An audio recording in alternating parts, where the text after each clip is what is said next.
What's good, YouTube? It's your boy K-Flex. I'm back here with another video. And today we're going to talk about the Miami Dolphins playoff situation as well as the quarterback situation. The most important things really to talk about at the moment. Real quick, shout out to people who liked the video before they even heard the sentence. Let's get into the video. I did it really fast that time. I don't think nobody probably liked it before they heard that sentence. But anyway, let's get into the video. So, you guys, last time we seen each other, it was right after the Raiders game, and I was so excited, and I was saying that, hey, listen, Fitz needs to play, Fitz needs to start, and this, that, and the third. Guys, listen, I ain't gonna lie, I was so happy that day that we had won that game. I was just saying anything, okay? I have since calmed down, okay? Fitz is amazing. I love Fitz still.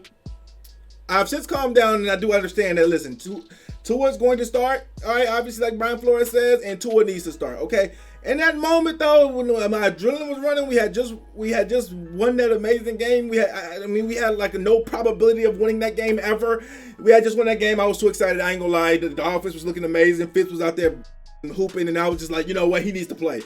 But now, okay, listen, okay, so it's Monday. It's a couple days since we're removed from the game, and we are in a different situation. And I understand that Tua needs to play, and the reason and even like yesterday, I feel a lot more comfortable with Tua in the game than Fitz, okay? Because with Fitz, it's like, you know, even if Fitz does everything better than Tua, there's one thing that Tua has over Fitz, and it's a huge thing, and it's the lack of turnovers. I think if Tua turned the ball over, then we would have to start Fitz. But Tua, one thing about him, you can say whatever you want about maybe his reads or his progressions. He's a rookie. Obviously, making it seem like he's a perfect player is just, you're just being naive at that point. You're being stupid. But so trying to make it seem like he's just like flawless and it's the team around him or something like that, you'd be dumb. Because even though his team doesn't help him a lot of the time, you got to still put some responsibility on Tua because he's a rookie. He's gonna make mistakes, so it's expected. It's okay. You know what I'm saying? But he doesn't throw picks, and that's the thing. Like you feel a lot safer with Tua at quarterback, even rather than Fitz, honestly, okay? Because every time Fitz throws the ball, let's be honest, it's exciting, but it could be an interception every time he throws that ball. Like, you just never know. And with Tua, I feel a lot more comfortable, even though it's not, you know, the offense is not looking as flashy with him, I will admit. But I feel a lot more comfortable when he throws the ball because I know that more than likely he's not going to be able to pick. I trust his reads and his progressions and things of that nature. And you can say, oh, he had some almost picks. He should have thrown some picks here and there in the third. But listen, we don't count almost. That only counts in hand grenades, horseshoes, and something else that I forgot to say. But anyways, Tua doesn't turn the ball over. That's pretty much the biggest thing about. And when you have a defense as good as ours, and that's what's going to win this game. That's what's going to win us the Super Bowl is our defense. And yes, I said Super Bowl, and I know people comment on my video, we're not winning the Super Bowl. Flex, are you crazy? We're making the playoffs. Be happy with the playoffs. Listen, we're winning the Super Bowl. When we was 1-3, and everybody was telling me, Flex, why are you talking about playoffs, Flex? We're in the second year of a rebuild. Just enjoy the players' progression. Don't worry about wins and this, that, and the third. Oh, we're not making the playoffs, Flex. We're not going to come close to making the playoffs. Just worry about the players and progressions and this. We're in the second year of a rebuild. It's all a plan. And now look at us, one game away from possibly making the playoffs. So don't tell me we can't win the Super Bowl because y'all probably was the same ones that saying that we had no chance of making the playoffs. And now we have a very good chance of making it if we can win this week, okay? But yeah, the biggest thing is going to be our defense. We're leaning on our defense. That's going to be the key. That's our bread and butter is our defense. I think it's going to be like that, you know, for a very long time. And when you have a defense like that, the key is just not to turn the ball over.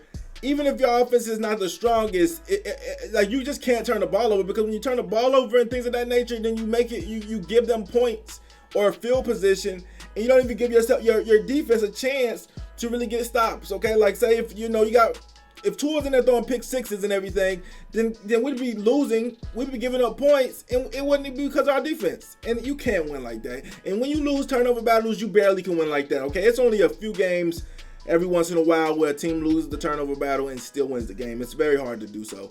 And Tua does a great job of protecting the ball, and I think that's one thing he has over Fitz, if nothing else, okay? But like I said, I like Fitz, and maybe we have created something for the year called a relief quarterback. When our quarterback's not working, we just throw in Fitz, okay? I don't know. It's just 200 IQ move. You know what I'm saying? People used to comment on it, and I thought it was just silly. And I used to just laugh when I see comments that say, "Oh, how about Tua plays the first 3 quarters and then Fitz comes in the fourth," or something like. I used to laugh, but low-key, I'm thinking like maybe that's what we're doing. He's a relief hitter. I mean, a relief pitcher, and I'm like, yo, that actually is what it is because he comes in when the offense is not running, and he tries to make something happen. You know what I'm saying? He's the desperation. He's the last heave. But could he play? But do I feel safe with him playing the other 3 quarters? Not really, because I feel like he'll throw picks and put our defense in tough positions, and I don't think Tua will do that. Even if Tua's not gonna go, bomb the defense, he's not gonna throw interceptions and give us in tough positions. And it's a very difficult situation between Tua learning from Fitz, because you want Tua to learn a lot from Fitz, but you don't want him to learn too much from Fitz. Okay, that's a scary situation right there. But like how to throw receivers open and stuff like that, but you don't want him to be Fitz. You know what I'm saying? So it's like, how much do you let Tua learn from Fitz? Because it's like, you know what I'm saying? I know he's learning every day, and every time he gets benched, he's learning. But I don't learn too much from Fitz. Okay, Fitz been in the league for like 15 years and hasn't even made the playoffs. So don't learn too much from Fitz. Okay, learn from Fitz. Fitz is awesome. Now let's get into the playoffs. Let's get into the playoff talk, okay? The playoff talk, what I'm more excited about. The Miami Dolphins are in prime position to make the playoffs. We just need a couple things to go our way, and ideally, we just need to win the game, okay? Win against the Bills. Now, I just want to see how weird the Bills are going to be exactly. This year is 7 playoff teams, meaning that the number 2 seed doesn't get a bye. So, basically, there's no real difference between the number 2 and number 3 seed, besides the fact that if you're the number 2 seed, you obviously get 2 home games. If you're the number 3 seed, you don't. You probably don't. And so the only thing that the Steelers, so right now the Bills are like the 3rd seed. If they win today, I'm pretty sure they'll be the 2 seed against the Patriots. So they're playing for the 2 seed basically. They cannot get the 1 seed. Okay, Patrick Mahomes, Kansas City Chiefs, they have wrapped up that. So we're gonna see how weird the Bills are as far as if they're gonna play their starters or not. Is they gonna sweat our or not? Are they gonna leave us alone? Let they starters get some rest and go ahead and let us play the backups. What's the problem? Now, I'm not in the business of begging for anything, so I'm not gonna beg. I'm not gonna sit up there and plead for the Bills to not play their starters. At the end of the day, we got to win. Even though it's gonna be difficult, it's gonna be in Buffalo, it's gonna be snowing, it's gonna be cold. We have everything really working against us. I'm not gonna beg for nobody to rest their starters. If they play their starters, they play football, they want the 2 seed for whatever reason, then let's go. All right, no excuses. We got to go out there and win. That's not what I'm going to do, okay? Ideally, though, they rest their starters, though, because I'm trying to make it to the playoffs any way I can. I don't have the pride to say, oh, I don't want to make it to the playoffs versus backups. Give me your best shot. I don't have that pride to say that. I'm just trying to make the playoffs any way we can, and if it's against backups, well, Merry Christmas to us. And if it's not, whatever, we still got to win. But like I said, here's the other scenarios in which we can make it even if we lose, though. Okay, obviously if we win, we make it.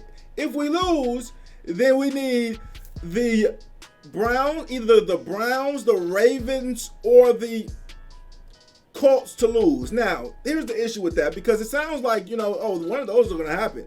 Here's the thing. The Colts play the literal worst team in the league, the Jacksonville Jags, okay? They're probably going to beat the Jacksonville. The Jags are terrible. They're awful. They're just every synonym you want to think about of bad, that's what the Jags are.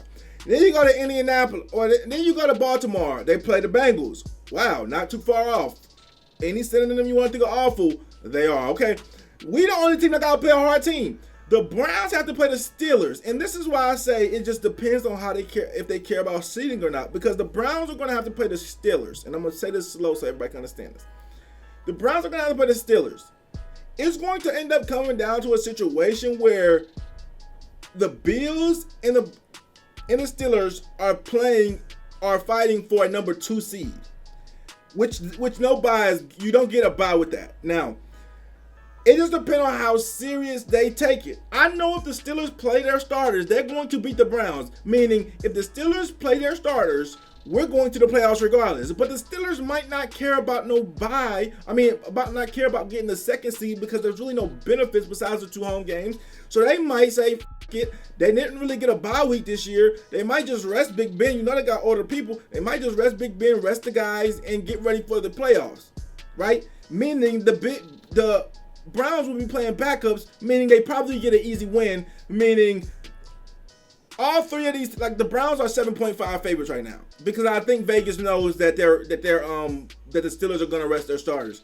So if we're underdogs, we're 4-point underdogs right now. So I don't know, if the Browns, if Vegas just thinks the Buffalo Bills are not going to rest their starters, but the Steelers are.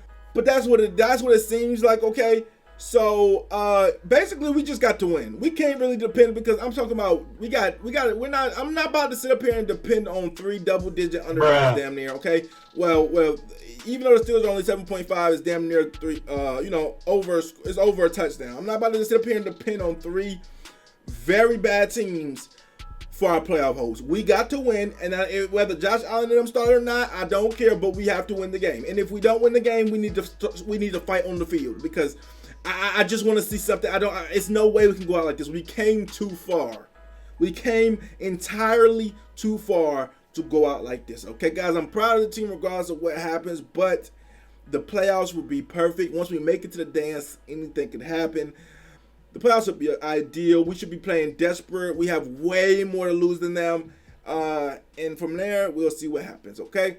Get in the comment section. Let me know what you guys think about the playoff scenarios. Which one you see playing out. Also, the quarterback situations. Okay, flexing. I'm out.